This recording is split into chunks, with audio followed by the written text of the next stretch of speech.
Et si je vous disais qu'un objet de la taille de l'Île-de-France vient de traverser notre système solaire et que les meilleurs physiciens du monde pensent qu'il a été construit par une civilisation tellement avancée que nous, en comparaison, n'avons même pas dépassé l'âge de la préhistoire. Ce n'est pas de la science-fiction, c'est 3I Atlas. Et le docteur Michio Kaku, l'un des physiciens théoriques les plus respectés de la planète, vient de faire une affirmation qui change tout. Nous sommes une civilisation de type 0,7. Eux, ils pourraient avoir été de type 3. Et la différence entre les deux est tellement abyssale qu'elle est presque impossible à comprendre. Le 1er juillet 2025, le télescope Atlas à Rio Hurtado, au Chili, a détecté quelque chose qui ne devrait pas exister. Un objet qui se déplaçait à travers l'espace interstellaire à des vitesses qui défiaient nos modèles. Ils l'ont nommé 3I Atlas.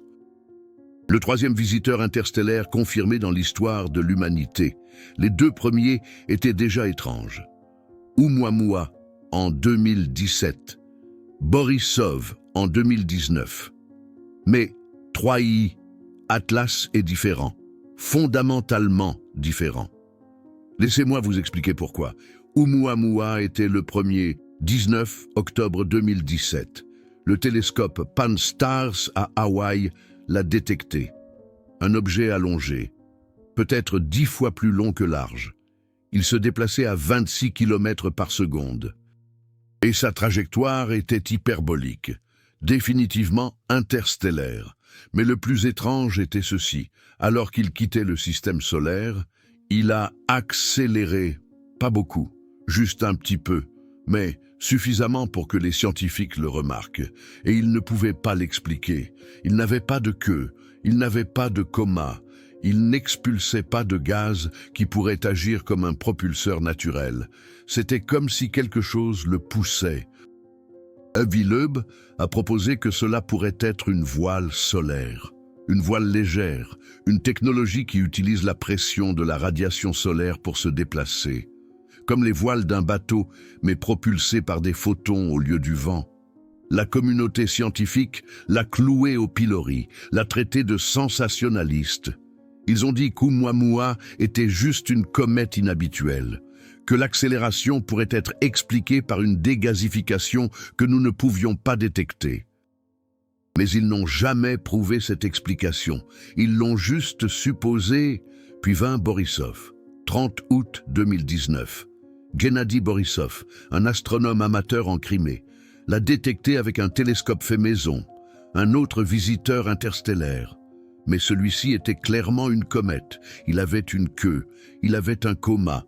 Il se comportait exactement comme on s'attendrait à ce qu'une comète se comporte. Les scientifiques furent soulagés. Enfin, un objet interstellaire normal. Quelque chose qui correspondait à nos modèles, quelque chose qu'ils pouvaient comprendre. Borisov a validé l'idée que la plupart des visiteurs interstellaires sont simplement des comètes et des astéroïdes éjectés d'autres systèmes stellaires. Rien de spécial, rien de mystérieux. Et puis arriva 3I Atlas, juillet 2025. Et dès le début, il était clair que celui-ci était différent. Plus grand qu'Oumuamua, plus actif que Borisov. Mais avec des anomalies qu'aucun des deux n'avait montrées. Et pour comprendre pourquoi, vous devez comprendre l'échelle de Kardashev. En 1964, l'astrophysicien soviétique Nikolai Kardashev a proposé une échelle pour mesurer les civilisations en se basant sur une métrique simple, l'énergie. Combien d'énergie une civilisation peut contrôler et utiliser? Une civilisation de type 1 peut exploiter toute l'énergie disponible sur sa planète. Nous parlons de 10 puissance 16 watts. Tremblements de terre, ouragans, volcans, océans, le noyau en fusion de la Terre, tout. Il pourrait contrôler le climat à volonté. Il pourrait extraire l'énergie des océans de manière tellement efficace qu'il n'aurait jamais besoin de combustible fossile. Il pourrait prévenir les catastrophes naturelles avant qu'elles ne se produisent. Selon Carl Sagan, l'humanité actuelle est de type 0,7. Nous n'arrivons même pas au type 1. Nous dépendons encore de la combustion de carbone ancien pour faire rouler nos voitures. Nous ne pouvons toujours pas prévenir un tremblement de terre. Nous nous battons toujours pour le pétrole. Mais il y a de l'espoir. Kaku estime que nous atteindrons le type 1 dans 100 à 200 ans. Si nous survivons, si nous ne nous détruisons pas dans des guerres nucléaires ou à cause du changement climatique, si nous faisons les bons choix, une civilisation de type 2 peut exploiter toute l'énergie de son étoile. 10 puissance 26 watts, nous parlons de sphères de Dyson, de mégastructures qui entourent complètement un soleil et capturent chaque photon qu'il émet. Pas seulement des panneaux solaires en orbite, pas seulement des satellites, mais des structures de la taille de l'orbite terrestre.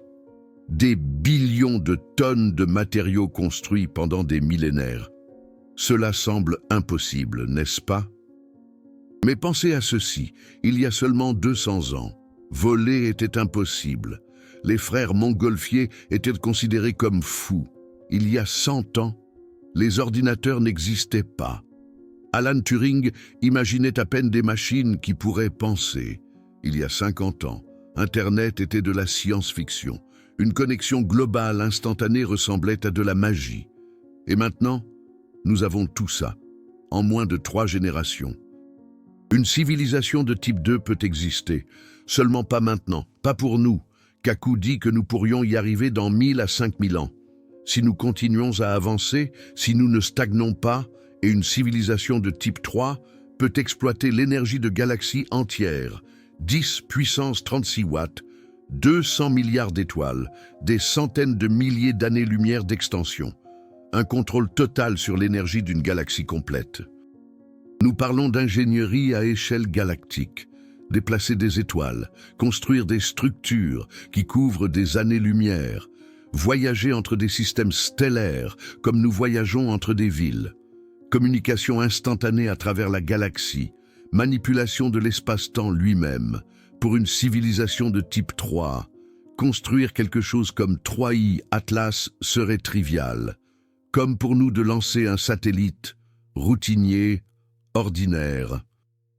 À peine digne d'être mentionné, cela ressemble à de la fantaisie, n'est-ce pas? Mais Michio Kaku ne parle pas pour ne rien dire. Et quand il analyse 3i Atlas, ses conclusions sont effrayantes.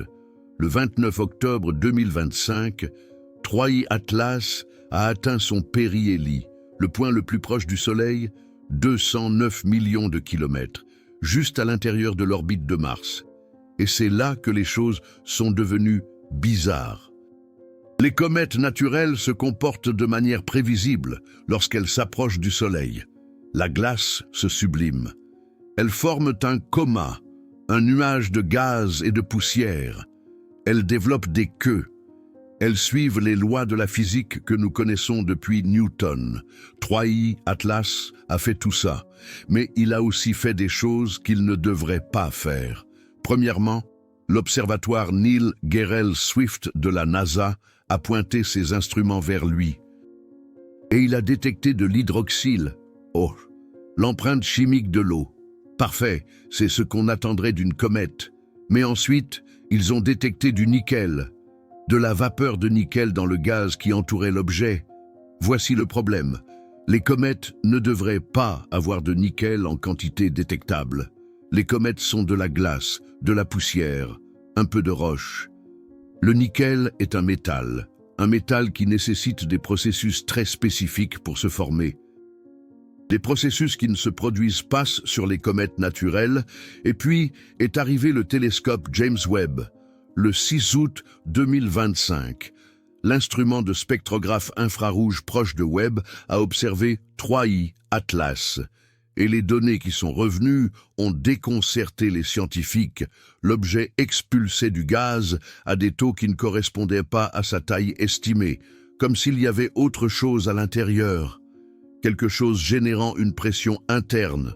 Et puis, est arrivé l'observatoire de Goldstone en Californie, l'un des radiotélescopes les plus puissants du monde. Une partie du réseau de l'espace profond de la NASA. normalement utilisés pour suivre des vaisseaux spatiaux à des milliards de kilomètres. Ils l'ont pointé vers 3I Atlas et ont détecté des émissions, pas des émissions fortes, pas un signal qui crierait intelligence artificielle, mais quelque chose de plus subtil. Des modèles radio cohérents avec des molécules organiques excitées par le rayonnement solaire, de la chimie de comètes, ont dit les scientifiques, normal, attendu. Mais voici le problème. Ces mêmes molécules organiques n'avaient jamais été détectées sur Oumuamua, ni sur Borisov, ni sur aucune autre comète interstellaire, parce qu'il n'y en avait que 2 avant 3I Atlas. Et nous ne nous sommes même pas rendus compte d'Oumuamua avant qu'elle ne quitte le système solaire. Au moment où nous avons pointé nos meilleurs télescopes, il était trop tard, avec Borisov. Nous avons eu plus de temps, mais les émissions radio n'ont pas été détectées, ou n'existaient pas, ou nous ne les avons pas cherchées. Et puis, le 12 novembre 2025, quelque chose de sans précédent s'est produit. Plusieurs observatoires ont confirmé simultanément la première détection radio cohérente de 3I Atlas. Pas seulement du bruit aléatoire. Pas seulement des molécules organiques dispersées, mais des signaux avec une structure, avec des motifs répétitifs, avec des fréquences spécifiques. Preuve de chimie de comète ordinaire, ont-ils officiellement déclaré rien d'inquiétant. Mais les données brutes racontaient une histoire différente. Les fréquences correspondaient aux émissions d'hydroxyle, OH, l'empreinte chimique de l'eau décomposée par le rayonnement ultraviolet. C'est normal chez les comètes. Absolument normal. Sauf que l'intensité était 1000 fois plus élevée que ce que prédisent les modèles pour un objet de la taille de 3I Atlas. 1000 fois. Comme s'il y avait autre chose à l'intérieur. Quelque chose générant de la pression. Quelque chose expulsant de la matière à des taux impossibles. Les scientifiques ont dit que peut-être la composition chimique était inhabituelle. Peut-être qu'il y avait des poches de glace ultra volatiles. Peut-être que la structure interne était poreuse, permettant une sublimation accélérée. Peut-être, mais ils n'ont jamais pu l'expliquer avec certitude. Pensez-y, Oumuamua n'a jamais émis de signaux radio, Borisov non plus. En fait, aucune comète interstellaire n'avait émis de signaux radio détectables auparavant, jusqu'à maintenant. Pourquoi 3I Atlas est-il différent? Le professeur Avi Loeb de l'université de Harvard n'a pas avalé l'explication officielle et a publié un essai sur Medium qui a secoué la communauté scientifique. L'un des aspects fondamentaux inconnus de 3I Atlas est de savoir s'il représente un vaisseau-mère technologique qui a libéré des mini-sondes dans le système solaire intérieur. Ce sont ces mots exacts. Un vaisseau-mère, libérant des sondes. Et il a ensuite lié 3I Atlas à un autre objet récemment découvert, C 2025, V1. Un objet quasi-interstellaire qui est apparu mystérieusement dans le système solaire. Loeb a suggéré que s'il existe un lien entre les deux objets, il pourrait impliquer une propulsion non gravitationnelle. Un effet qui impliquerait une origine intelligente, peut-être technologique. La NASA l'a rejeté. Ils ont appelé cela une spéculation sans fondement. Mais voici le point. Avi Loeb n'est pas un théoricien du complot. Il est le président du département d'astronomie de Harvard. Il a publié plus de 800 articles scientifiques. Il conseille la NASA, l'Agence spatiale européenne. Ses références sont impeccables. Et il croit que 3I Atlas pourrait être artificiel. Michio Kaku est allé plus loin. Dans une interview récente, Kaku a appliqué l'échelle de Kardashev à 3I Atlas, et ses conclusions sont inquiétantes.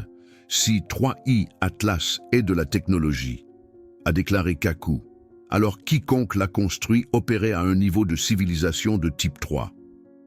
Contrôle sur l'énergie de galaxies entières, capacité à voyager sur des distances interstellaires, manipulation de la matière à des échelles que nous ne pouvons même pas imaginer.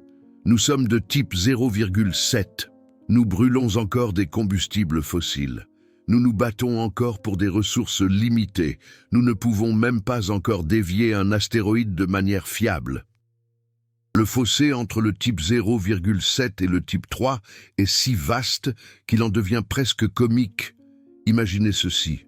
Vous êtes une fourmi sur le sol d'une forêt, et soudain, un jumbo jet atterrit devant vous. Pouvez-vous comprendre ce que c'est ? Pouvez-vous même commencer à comprendre les principes physiques qui permettent à cette machine de voler ? Non. Parce que le fossé entre votre niveau de compréhension et le niveau nécessaire pour construire un jet est insurmontable.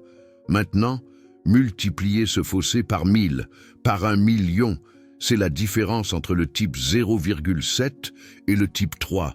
Et pourtant, nous voici, essayant de comprendre 3i Atlas avec des mathématiques du XXe siècle et des télescopes qui peuvent à peine voir des objets à quelques années-lumière. Mais il y a plus. Parce que le comportement de 3i Atlas ne se termine pas avec le nickel et les signaux radio. Les observations du télescope Hubble ont estimé que le noyau de l'objet mesure entre 440 mètres et 5,6 km de diamètre. C'est énorme, de la taille de l'Île-de-France à l'extrémité supérieure. Et voici ce qui est bizarre. Lorsqu'il a traversé le périhélie, lorsqu'il aurait dû expulser des quantités massives de matière en raison de la chaleur solaire, sa luminosité a augmenté de manière incohérente avec les modèles de comètes naturelles. Il est devenu 1000 fois plus brillant que prévu. 1000 fois. Les scientifiques n'ont aucune explication. Ils disent que peut-être la composition chimique est inhabituelle. Peut-être qu'il y a des poches de matière volatiles qui se subliment de manière imprévisible. Peut-être, peut-être, peut-être. Mais personne ne peut l'expliquer avec certitude. Et puis, il y a l'orbite. 3i Atlas venait de l'extérieur du système solaire. Sa trajectoire est hyperbolique, ce qui signifie qu'il n'est pas lié gravitationnellement au Soleil. Il est entré à traverser le périhélie. Et maintenant, il s'en va, pour toujours. Sauf que sa trajectoire a de légères déviations. Des accélérations non gravitationnelles, des mouvements qui ne peuvent être expliqués uniquement par la gravité du Soleil et des planètes. Oumuamua a eu le même problème. Et c'est pourquoi Avi Loeb a proposé que cela pourrait être une voile solaire, une technologie qui utilise la pression de la lumière pour se déplacer. Avec 3i Atlas, les déviations sont encore plus prononcées. Et Michio Kaku dit que si une civilisation de type 3 voulait envoyer une sonde à travers la galaxie, c'est exactement à quoi cela ressemblerait. Mais attendez, pourquoi une civilisation si avancée enverrait-elle une sonde dans notre système solaire? Que pourrait-il vouloir de nous? Michio Kaku a une réponse, et elle est plutôt inquiétante. Rien. Ils ne veulent rien de nous. Parce que pour une civilisation de type 3, nous sommes irrélévants. Réfléchissez-y. Vous souciez-vous des fourmis dans votre jardin? Essayez-vous de communiquer avec elles? Leur enseignez-vous la physique quantique? Non, parce que le fossé est beaucoup trop grand. Une civilisation de type 3 pourrait être en train de cartographier la galaxie. Elle pourrait recueillir des données sur les systèmes stellaires. Elle pourrait rechercher des planètes habitables pour de futures missions. Ou elle pourrait faire quelque chose que nous ne pouvons même pas concevoir, parce que nos cerveaux ne sont pas équipés pour penser à cette échelle. Et 3i Atlas pourrait n'être qu'une parmi des milliers de sondes qui traversent la Voie lactée en ce moment même. La plupart passant inaperçues, certaines étant détectées par des civilisations de type 0,7 comme nous, qui les confondent avec des roches spatiales. Mais voici la question que personne ne veut poser. Et si ce n'était pas une sonde de reconnaissance? Et si c'était autre chose, le 19 décembre 2025, 3I Atlas effectuera son approche la plus proche de la Terre, 270 millions de kilomètres, 1,8 unités astronomiques. Pour mettre cela en perspective, c'est plus du double de la distance entre la Terre et le Soleil. Mars, au plus près, est à 54 millions de kilomètres. Vénus, à 40 millions. 3I Atlas passera à 270 millions. Ce n'est pas dangereusement près. Il n'y a aucun risque d'impact. Ce n'est même pas près d'être un risque. Mais c'est suffisamment près pour que 227 observatoires du monde entier aient coordonné la plus grande campagne d'observation de l'histoire de l'astronomie. Pensez-y. 227. Ce n'est pas seulement la NASA. Ce n'est pas seulement l'ESA. C'est un effort global. IAVN, le réseau international d'alerte aux astéroïdes, a activé des protocoles SAN précédents. L'IAVN n'est généralement activé que pour des objets potentiellement dangereux. Des astéroïdes qui pourraient impacter la Terre, des comètes sur des trajectoires de collision. 3I Atlas n'est aucune de ces choses. Il ne représente aucun danger physique pour notre planète. Et pourtant, l'IAWN a activé ses protocoles les plus élevés, a coordonné des observations de multiples continents, a réaffecté du temps de télescopes de projets qui avaient attendu des années pour ce temps. Des télescopes terrestres au Chili, à Hawaï, en Espagne, en Australie, en Afrique du Sud, tous pointant simultanément. Le très grand télescope au Chili, l'observatoire Keck à Hawaï, le grand télescope des Canaries en Espagne, des observatoires spatiaux, James Webb, Hubble, l'observatoire de rayons X Chandra, tous réaffectés pour observer 3I Atlas, des radiotélescopes, Goldstone en Californie, Arecibo s'il était encore opérationnel, le Very Large Array au Nouveau-Mexique, le radiotélescope de Green Bank en Virginie occidentale. ALMA au Chili, tous, absolument tous, pointeront vers 3I Atlas le 19 décembre. Pourquoi tant d'efforts pour une simple comète? C'est la question à laquelle personne à la NASA ne répondra directement, officiellement, parce que c'est une opportunité unique, le 3e visiteur interstellaire jamais détecté. Une occasion d'en apprendre davantage sur la composition d'objets venant de l'extérieur de notre système solaire. Mais officieusement, il y a des inquiétudes. Des documents divulgués suggèrent que la NASA surveille 3I Atlas sous un niveau de classification plus élevé que la normale. L'ESA a réaffecté du temps d'observation du James Webb spécifiquement pour cet objet. Des agences de défense planétaire sont impliquées. Défense planétaire, pour un objet qui passera à 270 millions de kilomètres, à moins qu'il ne sache quelque chose qu'ils ne nous disent pas. Michio Kaku a soulevé une possibilité terrifiante. Et si 3I Atlas n'était pas une sonde passive? Et si elle était active? Et si elle recueillait des données sur nous en ce moment précis? Une civilisation de type 3 aurait une technologie de surveillance qui ferait ressembler nos satellites espions à des jouets. Elle pourrait scanner la Terre, cartographier nos villes, analyser nos communications, évaluer notre niveau technologique. Et nous ne le saurions même pas, parce que le fossé est beaucoup trop grand. 72 heures après le 19 décembre, nous en saurons plus. Les données de 227 observatoires commenceront à arriver.